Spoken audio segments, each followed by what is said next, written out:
The third aircraft carrier is heading to Iran. No, we're not going to war in Iran to restore the monarchy or establish democracy. That was done by Bush Jr. We're not bombing the Ayatollahs to expand our empire. That's what Russia did in Ukraine. And the U.S. certainly isn't spending billions or sacrificing the lives of its young men and women just to carry out the orders of the Jewish lobby. We have a very specific goal. Oil. Let me explain to you what I mean, because there are people who say you supposedly went there for oil. You are so materialistic, I don't know what else to say. We are working to make China conduct trade as an honest partner, not as a fraud, a thief, or a petty street thug. We also want to make sure that Iran doesn't have the ability to block movement through the Strait of Hormuz, where they say 20 to 22% of the world's oil flows. So yes, it's about oil. It's about oil, about energy, about honesty in trade, and about competition. And we also want to end the war in Ukraine and bleed them dry, well, deprive them of money. That is, training and equipping those who use the killing of civilians to achieve political goals. Well, that is Hezbollah, Hamas, Houthis, Shiite militias in Russia, and of course, the sponsors of these guys. Some have an Islamic regime, others have China. In Tehran, if they don't have money from selling oil, they won't have money to sponsor terrorists. So we want to take their oil. If someone doesn't like it, well, gentlemen, we can't please everyone.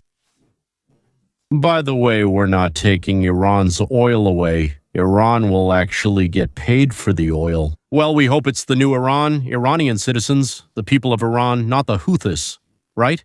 We've never denied that, right? We've repeated it many times. It's about oil. Didn't get it? Once again. I'll say it clearly now. It's about oil. Which language do you want me to translate into? One more thing I want to point out. If we rush to save someone, it cost us a lot of money. And absolutely, it's absolutely foolish not to make sure that we were reimbursed for the expenses we incurred saving someone. Ukraine can pay with its rare earths, minerals, oil, coal. Venezuela can pay with oil, and Iran with oil as well.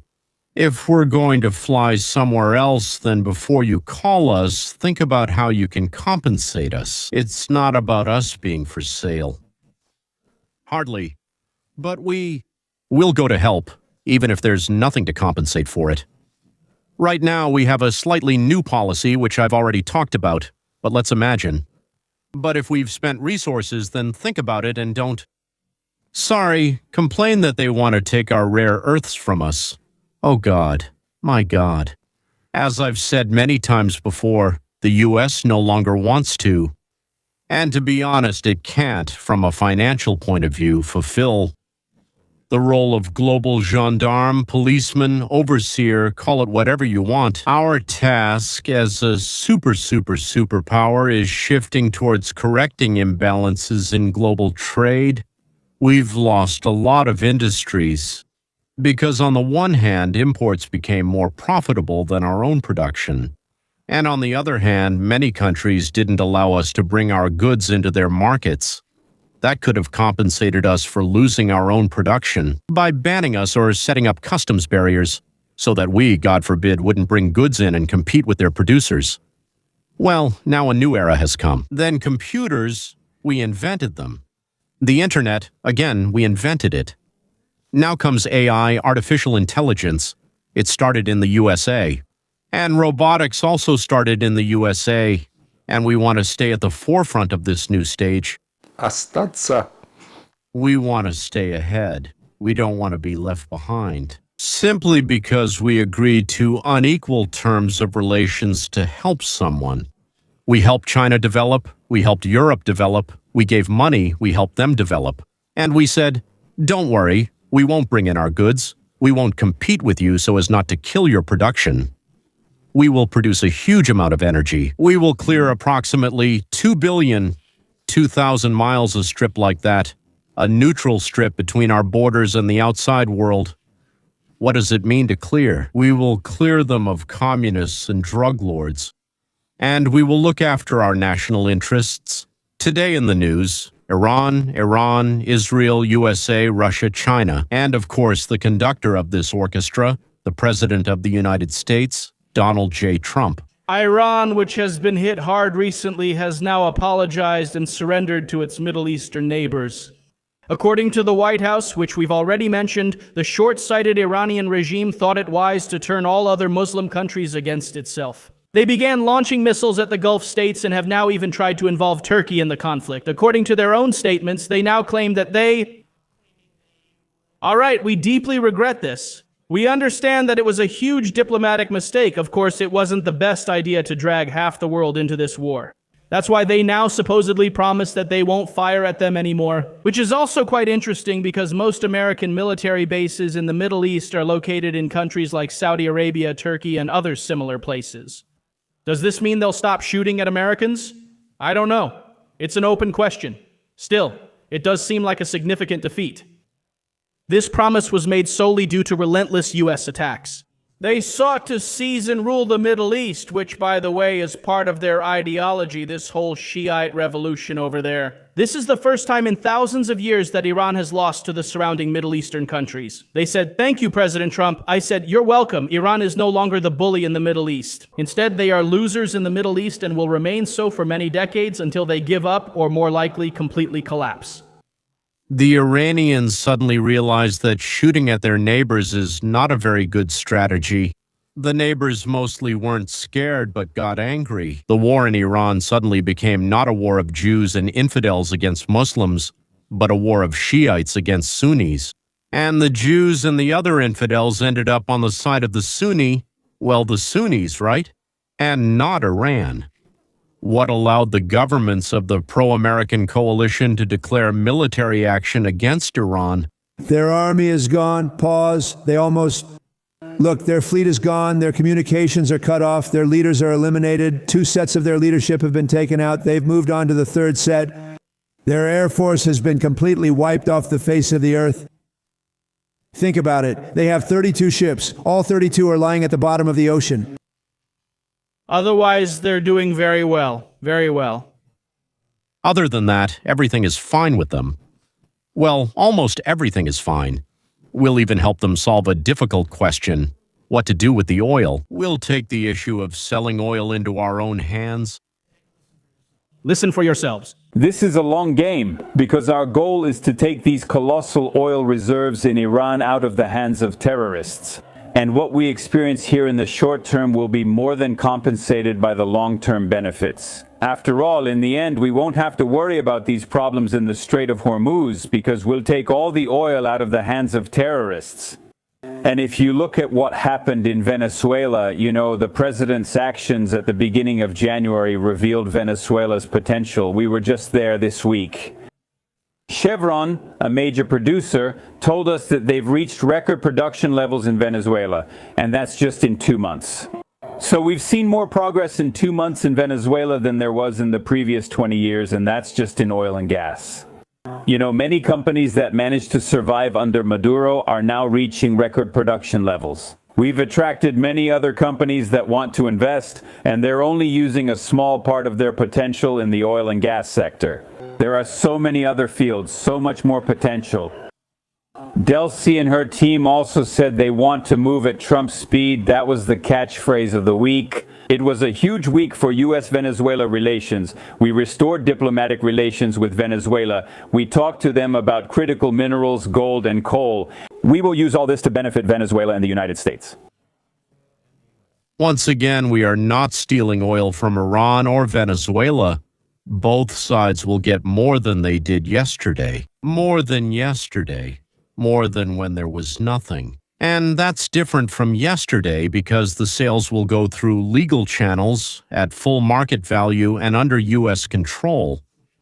Under U.S. control, which means the people of these countries will get much more than when the money was going to bandits in Cuba or to the bandits of Hamas and Hezbollah or to bandits in China, helping the great Chinese Communist Party seize global resources. The U.S. has a huge amount of resources, but they haven't been developed. For some reason I don't understand, the U.S. government didn't allow extraction, processing, or refining of energy resources and plan to import them from abroad. It's completely unclear why giving away $500 and $600 billion a year to our frequent adversaries, naturally losing jobs. Why did they do this? Well, maybe someday someone will know, but I'm afraid I'm completely lost in this regard. What or who are we fighting for? It seems to me that it's for America first, which means that if we fight, it's to win. The Arab League pay for The Arab League, for example, is funding this war by going to Iraq and saying, you know what? You have oil worth $15 trillion and we spent $1.5 trillion on your war. Well, how is that fair if you succeed? You know what, guys? You'll pay us back for everything. And that's the problem. That's the problem. When we leave Iraq, it will be one of the greatest disasters of all time when we leave Iraq. Iran will be there to seize their oil, the country, but they're more interested in the oil than the country. Iran will seize it. Why don't we just take the oil? We should have. Tell me, should we run it now? Нам следует добывать нефть. You mentioned Iraq and your words that could have affected U.S. troops in recent days. You said we should have kept the oil for ourselves. Well, maybe we'll get another chance. What did you mean? Should we have taken the oil when we left? And, it's very interesting. If we had taken the oil, there wouldn't be ISIS because they feed off it. That's where they get their money. Do you think we can seize the oil? We should have taken the oil. You wouldn't have ISIS if we had taken the oil. Yes, to everyone who says Trump has changed, he betrayed us, let me tell you. Back in 2011, he was saying exactly the same things as he is doing now. I think it's a big misconception that Trump has always acted as an isolationist in foreign policy. No, in fact, he fundamentally advocated for a more pragmatic, self-interest-oriented U.S. foreign policy. What can I say to that? And what's wrong with pursuing your own interests? Of course, a country should act in its own interests. In whose interests should it act? In the interests of other countries.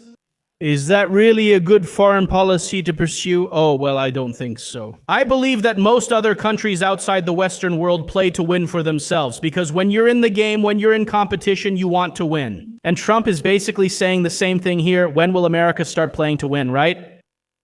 I don't see any problem with that, right? If you're going to do all these things, then yes, obviously in the end you should take the oil. Yes, it's absolutely obvious that oil has been a huge problem for the world for many decades. Do you remember why, by the way, during Jimmy Carter's administration we had a serious oil crisis in the 70s? Yes, because the key market was simply cut off.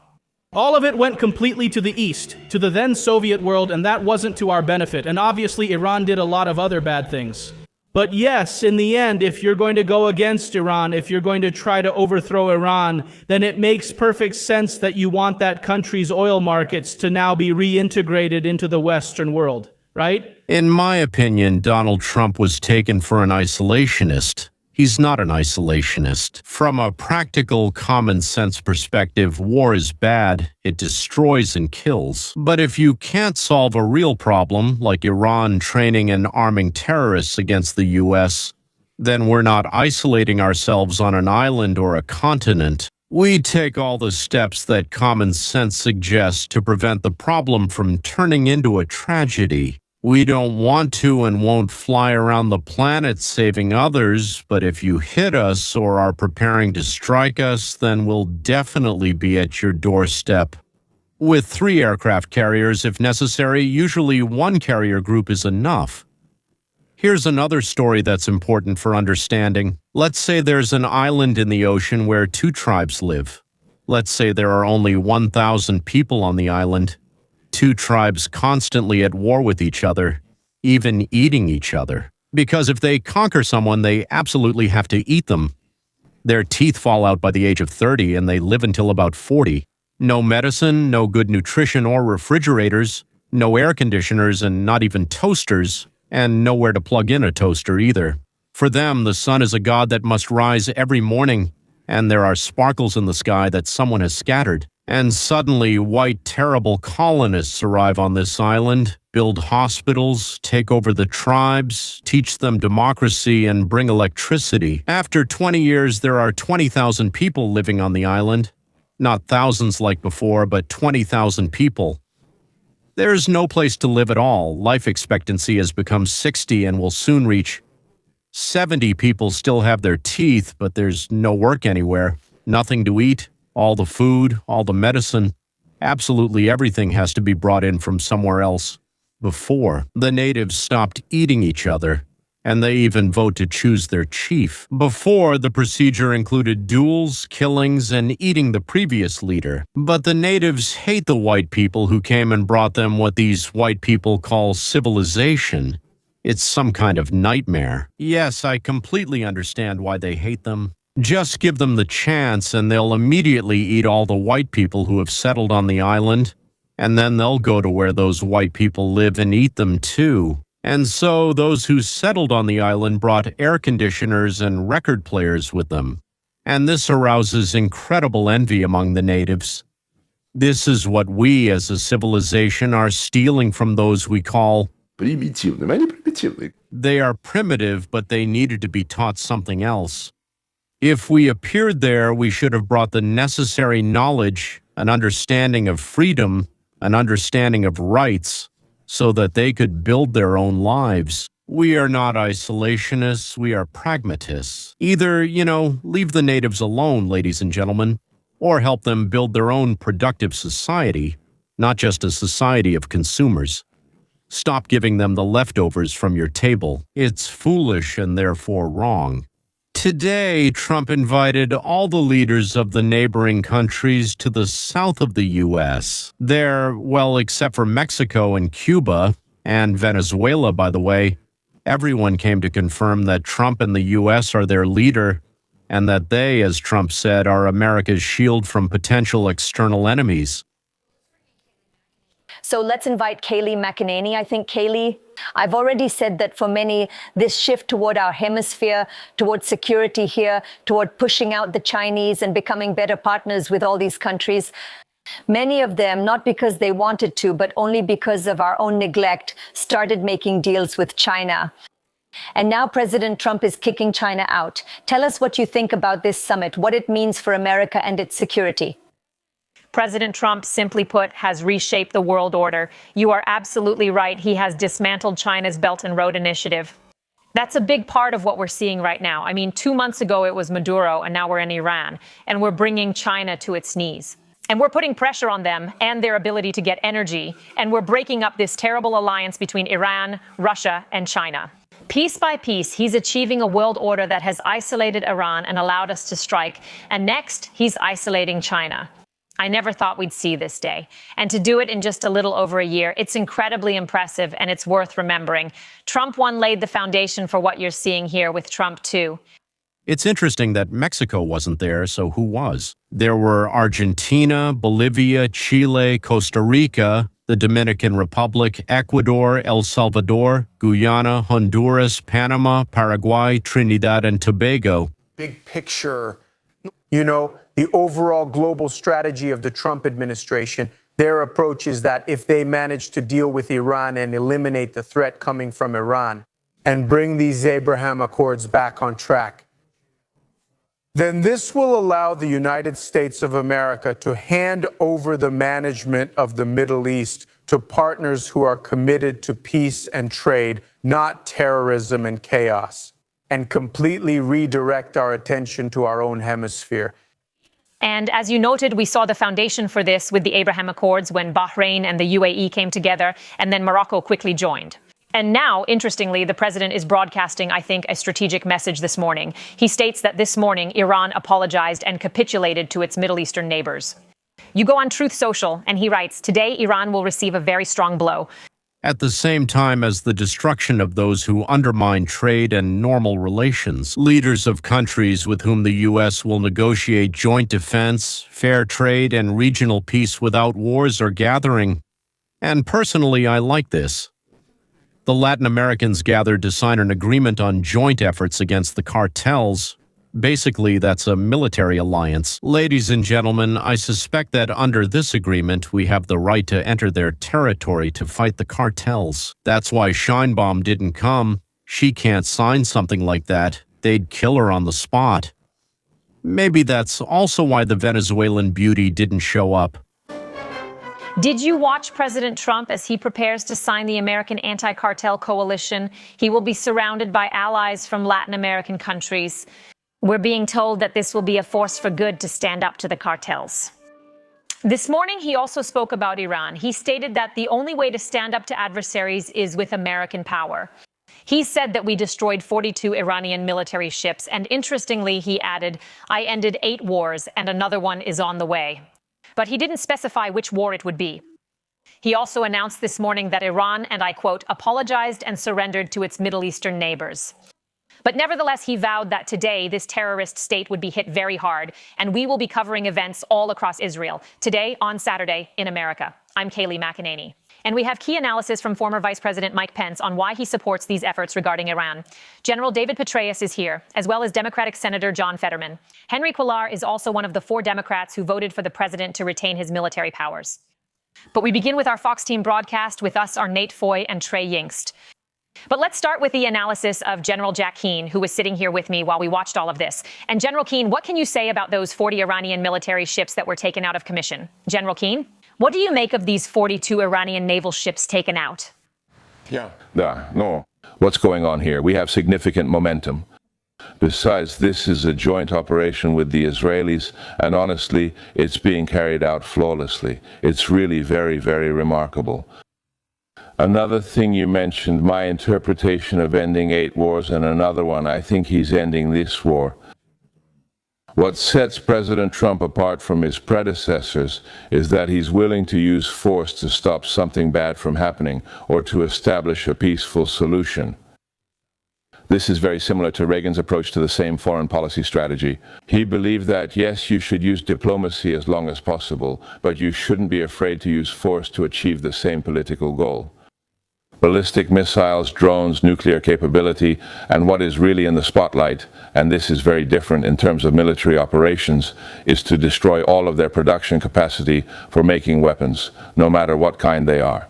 So if there is a company involved in this, it is on the target list, and it will take some time. That's clear. Our audience knows it's not only about current weapons, but also future ones. Because if this regime manages to stay in power, they will try to recover. According to intelligence, their intention was to carry out massive attacks. The last time they moved to this was during the 12-day war. Our intelligence informed us that on the very first day, as soon as they were attacked, they planned to respond by inflicting as many casualties as possible on our bases and Israeli citizens. But that didn't happen. Why? Because we delivered a devastating blow to the places from which they launched their devices, disrupted their command and control, and not just kinetically. We eliminated their leaders, carried out massive cyber attacks on their ability to communicate with each other. Much of this, the American people don't see. But the impact of this is actually quite significant. Significant communication with each other. Much of this, the American people don't see. But the impact of this is actually quite significant. Do you remember General Keane? I've shown him many times, talked about him. He's the director of the Institute for the Study of War. He was, as I've already mentioned, invited by 3 different presidents to head the Pentagon, and he refused 3 times. He's probably one of the most knowledgeable commanders about war, not just by hearsay. It's also interesting to listen to Petraeus. He was called the next military genius after George Patton. For a possible political transition, and this is very achievable, just like the other goals. In fact, the White House press secretary was right. I think we're doing very, very well with the military campaign. We have obviously achieved tremendous success against the regime's leadership from the very beginning. We have largely destroyed their air and ballistic missile defenses. So we can use not only stealth aircraft, but also B-1 and B-52 bombers, in addition to the B-2 bombers. We are quickly disabling missile launchers, missile stockpiles, and even the production facilities for making them. We are also making significant progress in combating the drone threat, although it remains a persistent and difficult challenge. After all, that's what killed our 6 soldiers in Kuwait. Dramatic progress has been made against the Iranian Navy. The vast majority of its ships are now at the bottom of the Gulf, and any remnants of the nuclear program will be eliminated during this campaign. I think we will create conditions under which the regime will be significantly weakened. Their command and control system will be significantly, I think, undermined. That's probably the most accurate word. You could say that it's almost destroyed. But there will still be a very large force of armed people who remain loyal to the regime. There could be up to 1 million people under arms. They have shown a willingness to kill their own citizens. with tens of thousands acting against them just in January, and tens of thousands more have been detained. So the conditions for this may be present. The question is whether the uprising will have real combat capability, real leadership organization, or if it will just be modest ethnic and religious minorities in different parts of the country. As it becomes clear, without armed forces capable of overcoming the regime's loyalists, and according to Petraeus, there may be up to 1 million of them, he believes that both the core and various paramilitary organizations, quasi-paramilitary groups close to the regime, make it impossible to seize power from the current rulers. And there is no such force in Iran unless, of course, the army starts to massively side with the opposition. But Trump said no negotiations, and he took away the regime's hope. Trump wants those with weapons to know that they will be bombed until they lay down their arms, and that the bombings will only intensify. So surrender your weapons or die, that's what Trump is saying. He's talking to the core and the militia. And the leadership, well, the Israelis will probably deal with them. As soon as new leaders emerge, they will be eliminated, one after another. No matter how many leaders they have, they'll still be removed. Continuing, so the further we go into the interior of Iran, obviously the distance becomes greater.